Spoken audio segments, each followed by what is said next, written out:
Alors là, nous sommes aux Pradettes. Les Pradettes, c'est un des quartiers du Grand Mirail.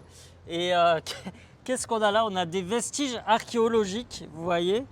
C'est Alors, ça. est-ce que c'était des ruines romaines qu'il y avait là? Mais pas tout à fait, en fait, ça servait juste à afficher. Voilà. Donc, C'était un panneau d'affichage libre. et en fait, ils ont bétonné en bas. Voilà, il y avait des infos pour les concerts, pour les événements du quartier et aussi évidemment pour les campagnes électorales. Mais voilà, c'est fini, donc on peut plus afficher. On ne sait pas trop où on va afficher d'ailleurs pour les prochaines élections.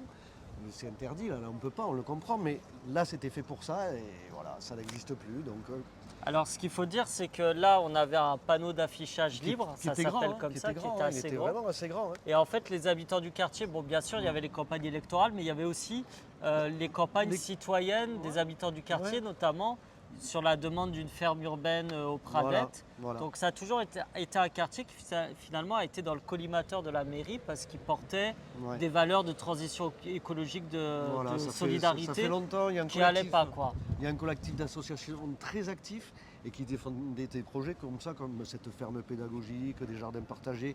Alors les jardins partagés se sont faits, mais la ferme pédagogique, malheureusement, ça non, ça s'est pas passé. Et d'ailleurs, pour punir les Pradettes, ça fait partie des quartiers qui ont été punis.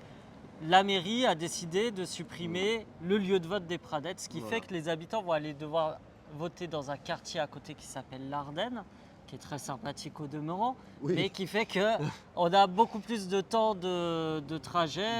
Oui, parce que là, à pied, c'est carrément pas possible. Il doit y avoir, à vue de nez comme ça, 1 ou 2 kilomètres.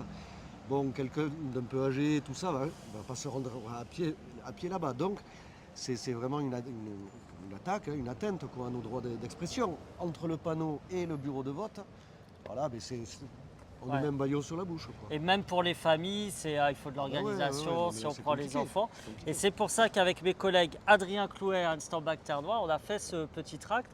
Parce qu'en fait, c'est pas que les Pradettes, c'est 14 lieux de vote qui ont massivement voté pour Jean-Luc Mélenchon et la NUPES qui sont supprimés par la mairie, alors que la population augmente. Donc on pourrait se dire que logiquement, il devrait y avoir davantage de lieux de vote.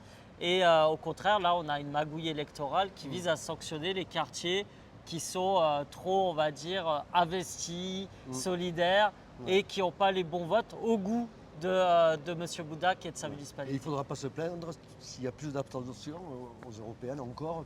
Voilà, donc pour ça, il y a quand même jusqu'au 3 mai pour s'inscrire. Et il y a toutes les informations là, et puis il y a onvoteinsoumis.fr pour vérifier sa situation électorale.